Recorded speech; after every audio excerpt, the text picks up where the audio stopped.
Bienvenue à toutes et tous. En République démocratique du Congo, le débat sur un éventuel changement de la Constitution s'invite. Ça domine désormais l'actualité politique ici dans notre pays. Pour en parler, notre invité, c'est Gustave Kalenga, journaliste et analyste politique. Bienvenue à vous.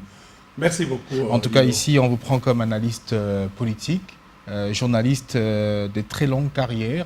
On ne va pas revenir sur ce que vous avez fait durant votre carrière, mais tout récemment, vous avez été même membre du bureau national de l'UNPC, ici en République démocratique du Congo, l'Union nationale pour la presse au Congo. Changement ou révision de la Constitution? Beaucoup parlent de changement, d'autres parlent de révision. Quel est le mot qu'on doit utiliser pour justifier la nécessité de le faire maintenant? Changement ou révision, ce sont des termes. Hein? Et moi, je crois que par rapport aux réalités du moment, cette constitution, elle est caduque. Elle n'est plus d'actualité. Elle est devenue obsolète. Il faut réécrire une nouvelle constitution. Parce que si nous entrons dans les débats de dire changement, il y aura des sous-débats. On ne touchait pas à tel article. Non. Vous savez, cette constitution, telle qu'elle avait été adoptée après le référendum, après les assises de Sun City, c'était dans un contexte purement particulier. Le pays sortait d'une grande fissure due par la guerre. Les belligérants se sont mis autour d'une table. Et il fallait penser aux intérêts des uns et des autres. Il fallait penser aux intérêts des uns et des autres. Les préoccupations aussi des uns et des autres. Et vous devez savoir, cette constitution, les véritables Congolais, les Congolais, le peuple congolais, la classe politique réunie à Sun City pour trouver une solution au nom de la cohésion nationale, n'ont jamais contribué à la rédaction de cette constitution. C'était plus les acteurs politiques. C'est l'œuvre de la communauté internationale représentée par Louis Michel, certains experts de l'Université de Liège, dont Bob Kabamba. On n'a pas tenu compte aux réalités. Mais il y avait des Congolais, bien que belligérants. Mais bien sûr, bien que belligérants, mais à la rédaction elle-même, c'était un texte déjà bien fignolé, bien terminé. Ils sont venus seulement adopter le texte. Mais ici, je salue Joseph Kabila, le président honoraire, sénateur à vie. C'est lui-même qui a promulgué cette constitution. Il a promulgué cette constitution. Le 18 février 2006. Il a tenu bon parce que c'est grâce à lui que le pays est revenu. Le pays a été unifié parce qu'il avait estimé nécessaire qu'il fallait que le peuple congolais se mette autour d'une table et trouve une solution. Mais alors, le temps est passé. Il y a d'autres réalités qui viennent de naître. Il y a d'autres réalités qui viennent de surgir. Et cette constitution, elle est caduque. Elle doit être réécrite. Donc, elle doit être dissoute et refait une nouvelle constitution en tenant compte de réalité du moment. Beaucoup se demandent, est-ce une priorité? Réalité du moment, oui. Joseph Kabila part. Pendant 18 ans, il a fait ce qu'il pouvait. Félix-Antoine Tshisekedi arrive. Un premier mandat, on le sait, marqué par quelques divergences au sein de la coalition FCC-CACH notamment. Il a son deuxième et dernier mandat. Est-ce qu'il faut réviser ou changer la constitution? Est-ce une priorité? Parce que cette initiative semble partir de ceux qui sont au pouvoir et beaucoup craignent que ça soit une manœuvre pour vouloir maintenir Félix-Antoine Tshisekedi Tshilombo au pouvoir. Non, Ali, non. Moi, mon problème n'est pas celui-là. Il ne faut pas personnaliser le débat. Tshisekedi ou pas Tshisekedi, on ne peut pas s'interniser au pouvoir. On légifère pour l'avenir. Regardez, j'ai posé la question un jour à un homme politique, au lendemain des assises de Sun City. C'est une personnalité de la province, de la nouvelle province de la Lomami. Je lui ai posé la question, est-ce que c'était nécessaire de procéder au provincettes? Il dit non, nécessaire ou pas nécessaire. Moi, je me suis battu parce que c'est moi le futur gouverneur de la Lomami. Imaginez-vous, depuis 2006, depuis 2006, il s'est battu pour la décentralisation. Afin que lui devienne gouverneur. Mais Dieu merci, Il n'a jamais été gouverneur. Il est devenu fatigué. Il est devenu gravataire. Et Joseph Kabila, il a gardé son silence pour libéraliser ses provinces, je crois, 10 ans après. Et ceux qui croyaient devenir gouverneurs ne sont pas devenus. C'est pour te dire que ici, il y a des réalités. Si pendant 18 ans, le régime de M. Kabila a dû résister parce que cette constitution répondait aux préoccupations au sortir de la crise que notre pays avait connue. Maintenant que nous avons d'autres réalités, je te donne un exemple, Lino. Est-ce que c'est normal dans un pays comme le nôtre, un sénateur, est-ce qu'on peut avoir un sénateur qui a 25 ans, 26 ans, 27 ans d'âge? Sénateurs, ça dit sénatus. Ce sont des sages du village. Ce sont des gens auprès de qui on va se ressourcer. Il faut plus d'expérience politique. Il faut beaucoup d'expérience politique. C'est chez les sages. D'abord, quand vous allez voir le sage, d'abord, il a un problème de dos, il a un problème de gouttes, c'est un papa fatigué, mais qui a de la matière. C'est lui qui va orienter la société, la communauté, en ce qui concerne les funérailles, en ce qui concerne le mariage dans la société. Mais vous prenez un jeune homme de 28 ans, vous en faites un sénateur. Qu'est-ce qu'il a comme expérience à donner? C'est aussi des faiblesses de cette constitution. D'où regardez, des changements possibles. Dans ce pays, quelqu'un pose des actes illégaux. Il vole l'argent de la République. Aucune structure juridique, judiciaire n'est capable de le poursuivre. Après, à la Cour de cassation, on vous dit non, nous sommes incapables.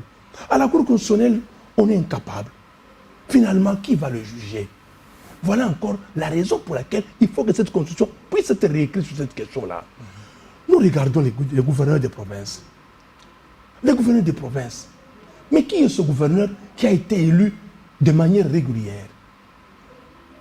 Ça se passe plus entre députés provinciaux, les députés provinciaux qui touchent... ce sont des mercenaires. On ne va pas confirmer ici, mais qui touchent sans doute à des billets de banque pour... Et non, c'est connu, ce n'est pas dire que non. C'est connu, ils ont eu de l'argent, ils sont allés vendre leur âme pour donner des voix à des gens. Un gouverneur qui à des gouverneurs, à des sénateurs aussi. Il y a d'autres sénateurs qui ont démissionné carrément parce qu'ils ne pouvaient pas donner de l'argent. Avec des gens comme ça, qui a déjà acheté, c'est un poste que lui a acheté.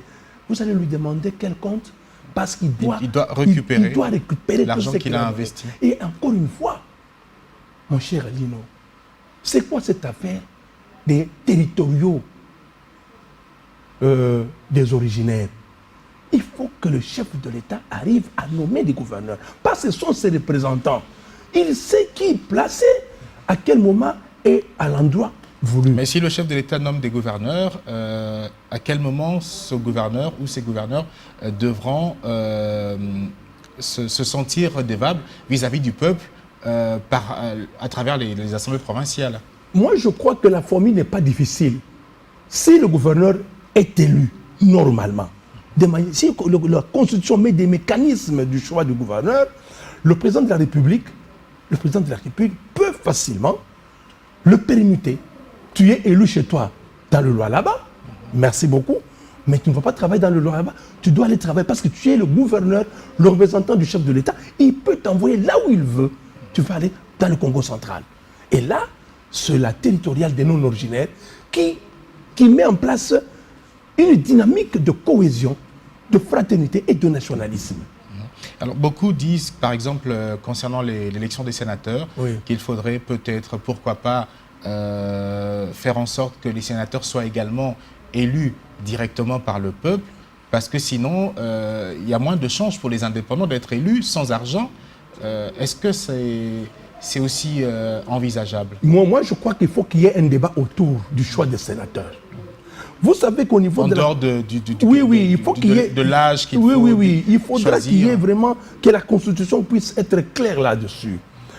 Vous savez qu'à l'Assemblée provinciale, on copte les chefs coutumiers.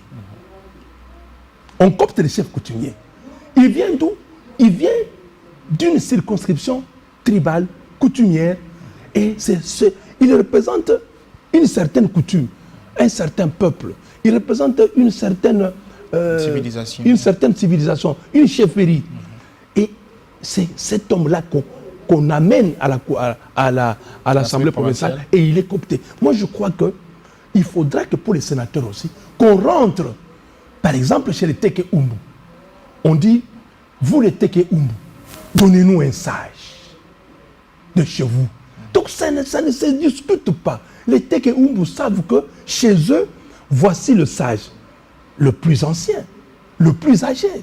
C'est le sage. Mais qu'il soit aussi un intellectuel. Bien sûr.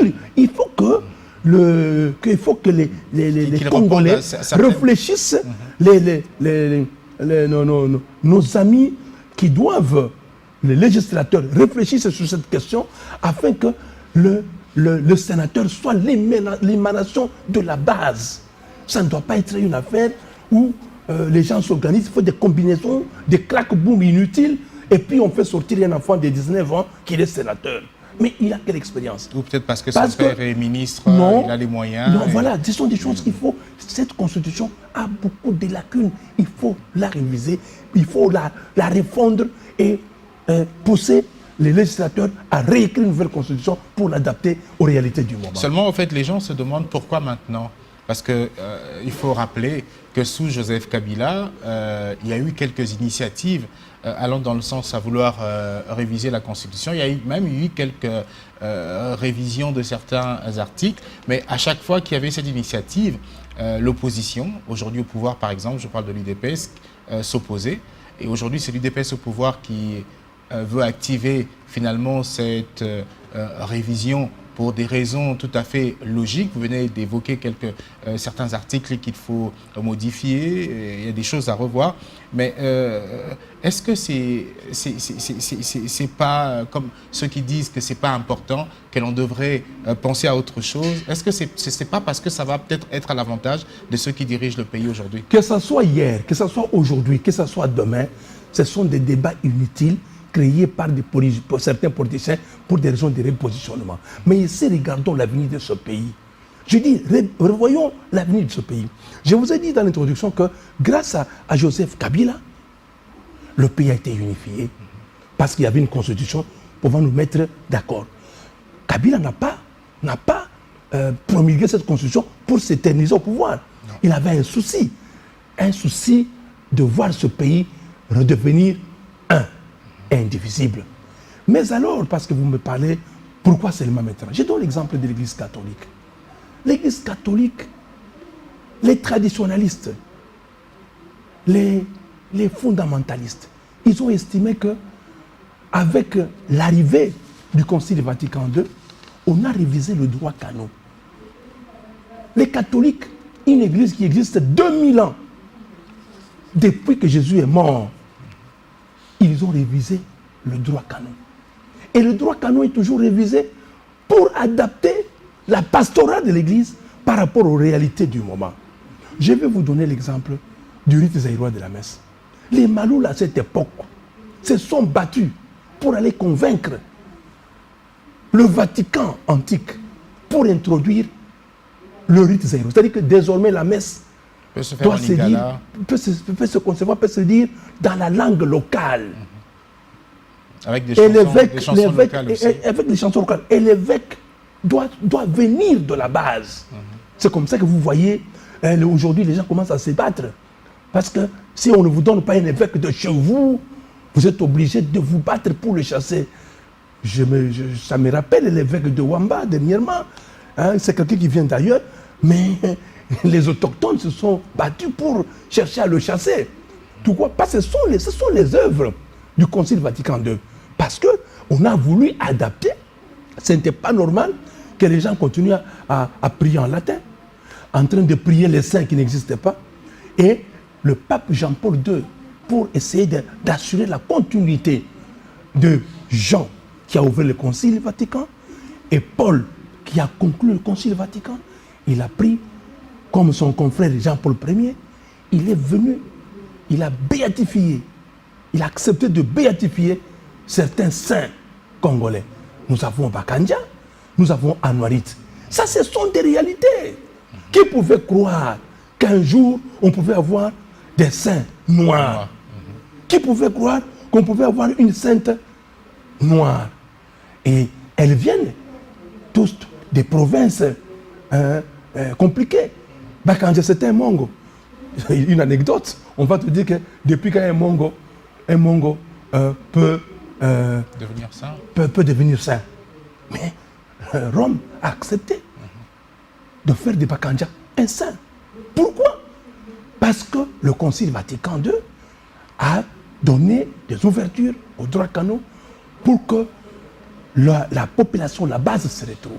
Donc aujourd'hui, parler d'un éventuel changement de constitution ne devrait pas être un sujet tabou. Tabou. Il faut refondre cette constitution. Non plus prêter des intentions. Ceux qui croient que non, au pouvoir en place. Fatih est en train de vouloir s'agripper au pouvoir. Mais qui va rester pour longtemps au pouvoir?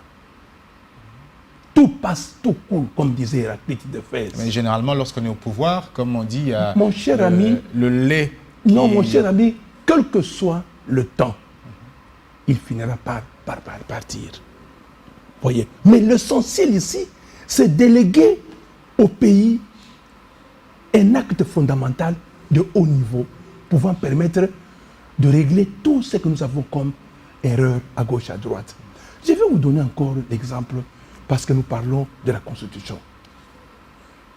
Au Sénat, on a ouvert la session. Mais il y a d'autres provinces qui n'avaient pas encore élu leurs sénateurs. Mais on s'est précipité parce qu'on voulait aller vite.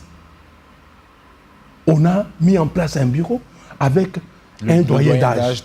Mais quand les autres provinces... De la liste de ce moment. Oui, quand les autres provinces ont élu, il y a eu un autre doyen d'âge qui s'est présenté. Jonas Mukamba. Maintenant, dis-moi, pourquoi la Constitution est restée muette sur cette question? Il fallait des arrangements. Bon, maintenant, on commence à faire des arrangements parce que la Constitution est muette. À ce sujet-là, il faudra dire que voilà, désormais, en cas de ceci, en cas de cela, quand il y a un nouveau doyen, automatiquement, il prend. Mais si la Constitution n'a rien dit, comme elle n'a rien dit, ce sont des arrangements secrets. Alors, on va pousser quelqu'un. Il y a des gens qui estiment que moi, je ne peux pas me battre. Je me retire au nom de l'unité nationale. Aussi, la machine devrait avancer. Parce oui, que, effectivement, la machine devrait avancer. De retard ce sont les lacunes. Ce sont des lacunes de cette Constitution. Cette Constitution est restée lacunaire. Elle est muette. Et là, ça pousse les gens à procéder à des combines. Et ce qui n'est pas bon. Cependant, il y a des articles verrouillés, intangibles, à l'exemple de l'article 220 qui parle du nombre de mandats du président de la République. Vous êtes d'accord avec moi que ça ne devrait pas être retouché? Non, Alino. Il y a des pays où le président de la République est élu au second degré, comme en Afrique du Sud. Au nom de quelle loi vous allez demander à des gens qui ne représentent rien dans la société pour qu'ils donnent leur voix pour élire le chef de l'État? Les fous, les koulounas, des gens qui n'ont pas de cerveau. Dans des pays sérieux, ce sont des grands électeurs. Ça, c'est une innovation qu'il faudra apporter. Ça, c'est de un. De deux, le mandat. Mais il y a des pays où on dit au président, Vandanayo. Non, mais c'est pas constitutionnel. Non, il y a des pays comme ça, du moment où les gens mangent, ils boivent, tout ça, ils ne voient pas. Pourquoi? Oui, mais ce sont des pays où, je prends l'exemple du Rwanda, je prends l'exemple du Congo-Brazzaville, ils ont modifié la constitution permettant au président de briguer autant de mandats. Moi, je crois ça passe quand même par moi, je crois que des voies légales. Tu sais hein, c'est fatigant. Soyons humains. Quand je regarde l'ancien président de la République, Joseph Kabila, se promener, moi je dis qu'il est heureux. Il est heureux. Il prend de l'air. Imagine-toi 18 ans durant. Le stress. L'ingratitude des politiciens congolais. La versatilité de certains politiciens. Des gens en qui il avait confiance. 2 jours après, il se retourne contre lui. Ceux qui étaient kabylistes, qui mangeaient à sa table, ils sont devenus plus tshisekedi que lui-même Tshisekedi. Avec des choses comme ça, vous voyez qu'il a encore le goût de revenir au pouvoir. Connaissant les Congolais, il se repose. Il y a un certain moment, Lino, même Fatila, il a terminé le premier quinquennat. Pose-toi la question, est-ce qu'il a le sommeil? La guerre à l'Est, l'économie ici. D'où le pourquoi il faut faire 5 ans une fois et puis partir. C'est pour te dire que quand on ne légifère pas parce qu'on doit s'accrocher, on légifère pour l'avenir du pays. Et si on aime ce pays, il faut réviser certaines choses afin que ceux qui vont venir, Fathi a pris le pouvoir, il a trouvé le pays en paix. Hein? Aujourd'hui, la Constitution est encore muette.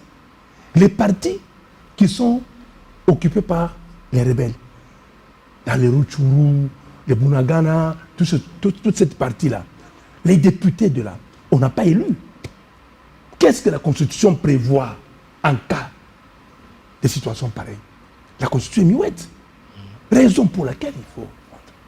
Jonas Mukamba vient d'être élu sénateur pour la province de l'Équateur. Vous savez ce que ça représente?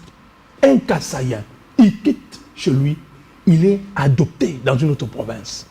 Mais ce choix, ça relance le débat sur la territoriale des non-originaires. Le choix de Jonas Mukamba, ce n'est pas un choix au hasard. Ça crée un déclic. C'est le nationalisme. Et ici, je jette les fleurs, je remercie le peuple de l'Équateur. C'est un peuple vraiment qui a démontré la face de la nation. Et le président de la République devra se saisir de cette occasion. Mais la Constitution ne l'interdit pas non plus. Non, effectivement, il doit se saisir de cette occasion pour, effectivement, reprendre la Constitution et en intégrant aussi cette réalité pour qu'on revienne à la territoriale des non-originaires. Beaucoup parlent également de l'exclusivité de la nationalité congolaise. Je pense que c'est l'article 10 de la Constitution qui parle de l'exclusivité de la nationalité congolaise, qui est, on dit, une et exclusive. On ne peut pas porter deux nationalités en dehors de celle de la République démocratique du Congo. Et il y a nos frères qui sont de la diaspora, qui voudraient bien, puisque pour des raisons diverses ayant vécu en Europe, changer de nationalité, ils voudraient bien revenir investir en RDC en tant qu'également des Congolais, mais bien qu'ayant une nationalité étrangère. Est-ce que vous pensez que ceux qui proposent la double nationalité ont peut-être raison et que ça va faciliter certaines choses? Non, Lino. Évitons la politique de poids, deux mesures. Cette affaire de nationalité unie, indivisible, tout ça, c'est un faux débat. C'est un faux débat alimenté toujours par des politiciens en mal de positionnement. Qui n'a pas de nationalité ici? Si nous prenons seulement le journal officiel... Ils le font frauduleusement. Non, si on prend seulement le journal officiel, hein, le moniteur belge, on nous demande de nous donner ça. Vous allez voir que nous avons beaucoup de Belges dans notre gouvernement. Beaucoup. Dans les institutions de la République. Alors, il ne faut pas qu'on nous raconte. Je me souviens à l'époque, José Makila, à l'époque député, il avait décrété le moratoire. Et jusqu'aujourd'hui, ce moratoire est toujours là, sur la double nationalité. Qu'à cela ne tienne, ceux qui disent que nous avons d'autres nationalités, nous voulons revenir chez nous, qu'on accepte qu'on ait 2, 3 pour que nous voulons investir chez nous ici. Mais ça, ils veulent tromper qui? Ils veulent tromper qui? Les Indiens qui ont ouvert, qui ouvrent des malls, des supermarchés ici, ils ont quelle nationalité? Pourtant, ils ont investi. Ils sont en train d'investir. Les Kenyans qui ont la banque BCD. Aujourd'hui, BCDC et Kitty. Ils ont quelle nationalité? Nos amis d'Access Bank, ils ont quelle nationalité? Donc, il y a aussi... Donc, ils n'ont qu'à revenir. On peut prendre ça comme des articles à ne pas toucher. Mon cher ami, ça, ce sont des choses... Ça, ce sont des racontards. Vous avez accepté de prendre la nationalité américaine, venez au Congo comme un Américain, investissez comme un Américain, un point entrée. Que chacun assume les actes qu'il a posés. Parce que vous voulez venir investir, venez investir comme Rwandais, venez investir comme Burundais, venez investir parce que c'est la nationalité que vous-même vous êtes allé chercher. Ça, c'est un faux débat. Encore une fois, parce que ce débat est soulevé, il faut réviser, il faut réécrire la Constitution. Mais qu'est-ce que vous donnerez comme réponse à ceux qui peut-être parce que fanatique du président Tshisekedi. Pourquoi maintenant vous avez répondu à cette question? Lorsqu'il faut le faire, il faut le faire. Les circonstances, la situation politique notamment change de temps en temps. Il faut réviser la Constitution, mais il y a ceux qui, parce que le président Tshisekedi est au pouvoir, parce qu'ils sont fanatiques du président Tshisekedi, voient en cette révision, changement de la Constitution, ou souhaitent carrément qu'il y ait un boulevard pour lui de rester au pouvoir, qu'on change les choses, qu'on ne limite plus les mandats à 2 mandats, qu'on puisse aller à 3, 4, 5, 6 ou plus d'affilée. Bon, Lino, tu sais, les fanatiques, tu te souviens de la Bible là? Tu as déjà lu le passage du jour des rameaux, quand Jésus est entré à Jérusalem, triomphalement sur l'âne. On a chanté pour lui Hosanna, fils de David. Hosanna, fils de David. Sur le même boulevard là, on a chanté Crucifiez-les. Tu vois les fanatiques? Les fanatiques, ce sont ceux-là qui ont amené Mobutu jusqu'au bord de la mer Méditerranée. Ils l'ont enterré, ils sont revenus vite, vite. Ils sont venus embrasser Kabila, le régime Kabila, les fanatiques. Ils ont abandonné Kabila, ils sont venus embrasser le fils. Ils ont abandonné le fils, ils sont venus embrasser Tshisekedi. Ce sont ces fanatiques. C'est quoi je dis, le président de la République actuelle n'a pas droit, il n'a pas le droit de se fier à ces fanatiques. Parce que ce sont des gens qui changent, ce sont des caméléons. Lui doit rester comme le garant de l'unité nationale, le garant de l'intégrité nationale et légiférer pour l'avenir du pays. Parce que les avantages qui sortiront de là, ces avantages vont l'aider aussi pour ses vieux jours. Et vous pensez que dans cette même démarche de devoir réviser la Constitution ou changer la Constitution, la polémique sur le nombre de mandats, 2 ans renouvelables une fois, sénateur à vie, la Constitution devrait aussi s'y pencher pour être assez claire? Oui, effectivement. Donc les législateurs doivent se mettre autour d'une table, voir est-ce que actuellement c'est nécessaire que le président de la République fasse 7 ans renouvelables une fois. Est-ce que c'est nécessaire que le président de la République fasse 3 ans renouvelables 2 ou 3 fois? Tout ça, ce sont des choses, ce sont des matières qu'il faudra proposer à la volonté, à la sanction populaire, afin que tout le monde se prononce. Parce qu'on est à 5 ans renouvelables une fois, oui. Mais il y a une polémique. Lorsque vous faites vos 2 mandats et que vous partez, il y a un autre président qui vient.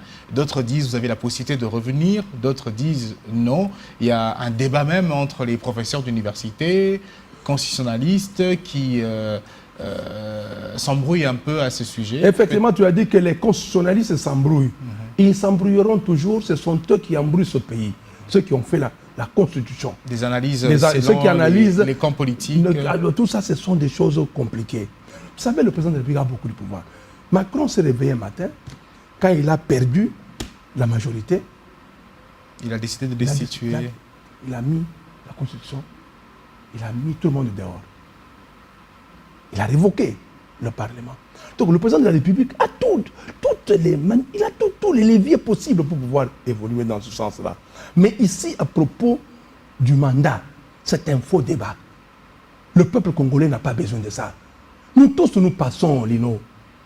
Personne n'est éternel. On peut laisser au président de la République 5 ans, 10 ans. Il finira par partir. C'est pourquoi je crois qu'il est nécessaire aujourd'hui que les gens réfléchissent pour adapter cette constitution qui est en train de venir par rapport aux réalités du moment. 2 ans, 5 ans, 8 ans, tout ça, ça doit figurer dans la feuille de route qui fera l'objet du débat. Mais dans les réalités, moi je voudrais donner mon avis. Je pense que les réalités, on peut se pencher notamment sur l'élection des gouverneurs, l'élection des sénateurs, d'autres dossiers, d'autres articles, mais pas forcément le nombre de mandats, parce que, c'est mon avis, en 10 ans, 5 ans d'abord, 5 ans renouvelables, si vous avez la confiance du peuple, on a la possibilité de donner au peuple ce dont il a besoin. Écoute, Lino, je viens de suivre dans les réseaux sociaux une polémique autour de la demande que le président de Vital l'Assemblée Kamerhe nationale a adressé au ministre des Affaires étrangères pour pour des passeports réclamer de des service passeports. pour ses enfants. Bon, en fait, on a lu l'article du règlement d'ordre intérieur. Il donne la possibilité au président du Sénat, non, De l'Assemblée nationale. à tous les députés d'avoir un passeport diplomatique, son épouse et ses enfants sous tutelle. De toi à moi, réfléchissons d'abord. Qu'est-ce que les enfants ont à faire avec les passeports diplomatiques? Peut-être pour des déplacements de vacances, parce qu'en tant que président de l'Assemblée nationale, donc, il a droit à des vacances. Tu vois, maintenant, ce sont des réalités qui font que ces avantages-là, tout le monde se bouscule. Non pas pour venir seulement toucher de l'argent, et pour se prémunir. Hein? Donc on vient à ce qu'on appelle à la blanchisserie. Donc on va avoir des immunités. Comme je suis député, j'ai le passeport diplomatique, mon épouse aussi, et nous avons droit au salon d'honneur, au salon présidentiel. Vous voyez les honneurs. Vous pensez qu'il faut aussi Non, verrouiller... il faut arriver à dire que, messieurs, c'est toi qui es le député national, tu as le passeport diplomatique pour des raisons de service, un point, parce que tu es un homme d'État. Madame et les enfants, ce sont des sujets à toi, qui n'ont rien à voir avec les fonctions politiques que tu détiens. Ça doit être clairement défini. Et ce sont des réalités comme ça qui sèment la zizanie, le conflit. Maintenant, les gens ne comprennent pas. Les gens ne comprennent pas. Est-ce que Kamerhe avait droit de demander? Oui, le règlement lui donne cette possibilité. Est-ce que cette possibilité est-elle réelle par rapport aux enjeux du moment? Non, par rapport aux enjeux du moment, comme il y a trop d'ambitieux, ce sont des choses qu'il faut enlever. Tu as vu, à propos du salaire, on est arrivé jusqu'à 31 000, 21 000. Et le président de l'Assemblée a eu du mal pour expliquer afin que les gens touchent les 5 000. Mais les 5 000, c'est ce qu'on appelle les visibles. Mais pourquoi il y a des huis clos? C'est parce qu'il y a des invisibles. C'est avec les invisibles qu'on arrive à 21 000. Mais dans un pays comme celui-ci, il y a la misère. Ça choque. Ça choque. Alors il faudrait que la constitution qu'on va rédiger puisse prendre en compte tous ces éléments-là. Parce que les gens qui vont faire des règlements d'ordre intérieur, c'est intuito personae. C'est taillé sous mesure. Leurs propres intérêts d'abord. C'est pour eux, pour leurs intérêts. Et alors moi, je crois qu'il est nécessaire, si le président de la République, par rapport aux enjeux, on lui dit, voilà, vous allez faire 7 ans renouvelables une seule fois. Moi, je crois que je n'ai jamais vu un président qui a fait 100 ans au pouvoir, 80 ans au pouvoir. Non.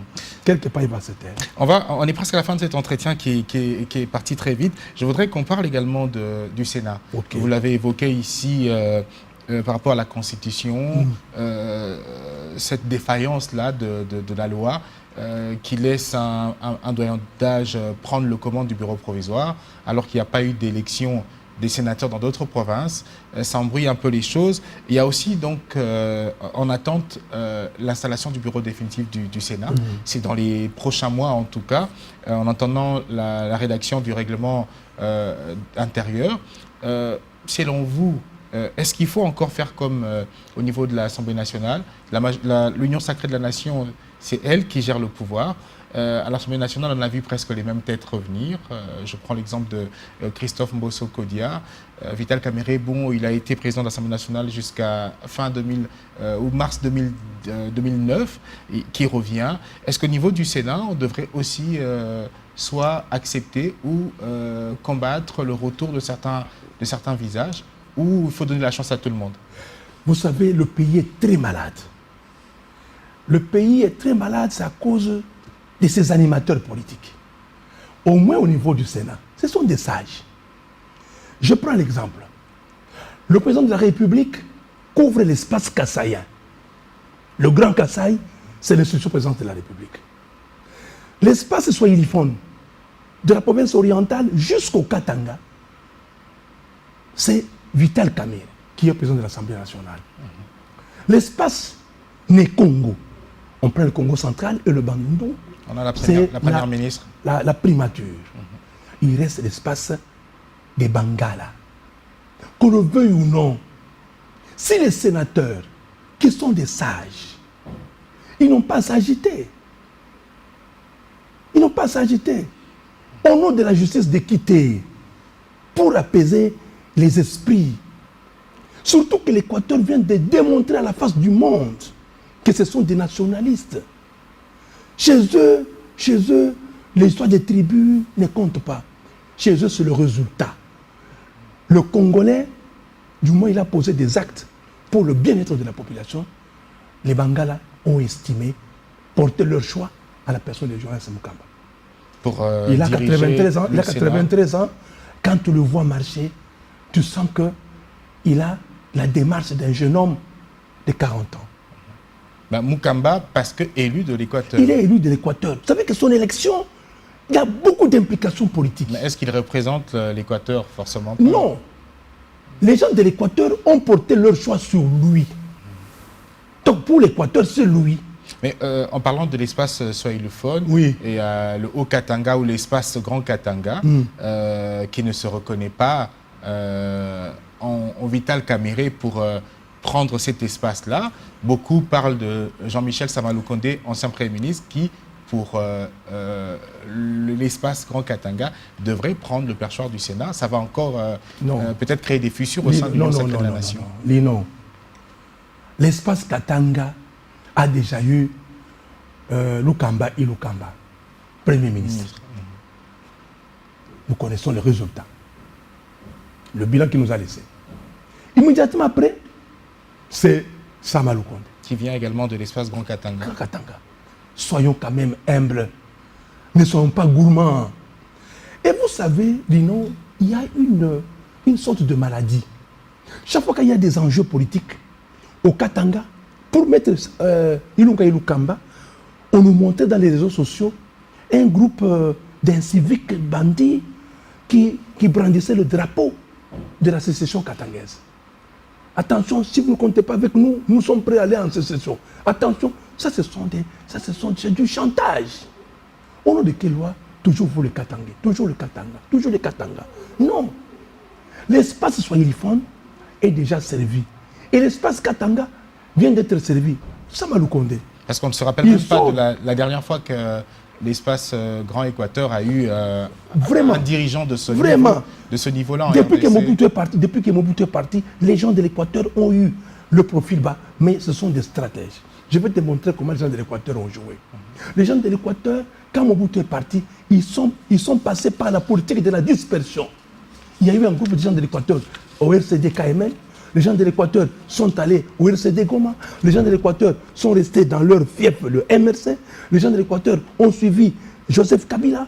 Les gens de l'Équateur sont allés dans tous les mouvements, même dans la société civile, pour se retrouver enfin à Sun City. Ils ont mis en place, ils ont mis ensemble leur moisson. Ils se sont retrouvés à Kinshasa. Voilà comment ces gens ont joué. Mais, malgré ça, ils avaient toujours le profil bas. On n'a plus beaucoup de temps. Alors c'est comme ça que je vous... Le Sénat doit revenir aux gens de l'Équateur. Et les gens de l'Équateur, ils savent qui ils vont placer. L'espace Grand Équateur. Le Grand Équateur. En tout cas, pour une justice d'équité, les Katangais sont déjà servis. Les Kassaïens sont déjà servis. Les Nékongo, maintenant, depuis que les mois d'anciens mis paix à son âme, ils ont la primature. Ils ont la primature. Maintenant, c'est calme. Les Makoukoumatato, c'est déjà servi. Et Vital Kamerhe, il a pris les swahiliphones. Et il se salue quand vous commencez par Kisangani, Amujambo, Amujambo, Abukavu, Abarikani, au Katanga, Nimi, Niwei. Ça, c'est déjà servi. Laissons au Grand Équateur aussi de prendre le Sénat. Et le choix devrait revenir mais en principe, Jonas Mukamba, le patriarche Jonas Mukamba. En tout cas, est-ce que ce ne sera pas une manière aussi de le remercier pour ses loyaux services rendus à la nation? Il a rendu de loyaux services à cette nation. Et les gens de l'Équateur ont manifesté cela en le propulsant. Mais je crois que parce qu'il est doyen, parce qu'il est sage, en prenant le Sénat, il va impulser une nouvelle philosophie.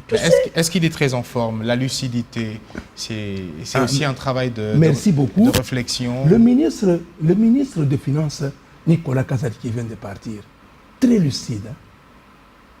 Très lucide. Assez jeune. Il est jeune, lucide, mais les dossiers lampadaires, les dossiers des forages, Tu as compris la lucidité d'un jeune qui est en forme. Tu comprends? Donc ce n'est pas l'âge. Aujourd'hui, notre pays a besoin des sages. La jeunesse, nous les jeunes, regardez où est-ce que nous sommes en train d'amener le pays. Nous les jeunes, il est temps que les vieux papas, les sénateurs, se décident pour l'avenir de ce pays. On n'a pas besoin d'un jeune. On a besoin de quelqu'un qui a l'expérience. Jonas Mukamba, il est témoin et acteur de la vie politique de ce pays depuis l'indépendance aujourd'hui. Et je crois, rien que pour ça, il a quelque chose à apporter à la nation. Merci à vous, Gustave Kalenga, journaliste, analyste politique. Merci d'avoir répondu à notre invitation. Beaucoup à dire, on l'a senti. On vous prendra peut-être prochainement pour parler encore actualité. Merci encore à vous. C'est à moi de vous remercier, Lino. Je reste disposé. J'annonce à l'opinion aujourd'hui que prochainement, nous allons parler du massacre de Lubumbashi. Merci 34 emprunts. Merci à vous, merci également à l'équipe technique. À très bientôt pour un nouveau numéro de votre magazine Entretien.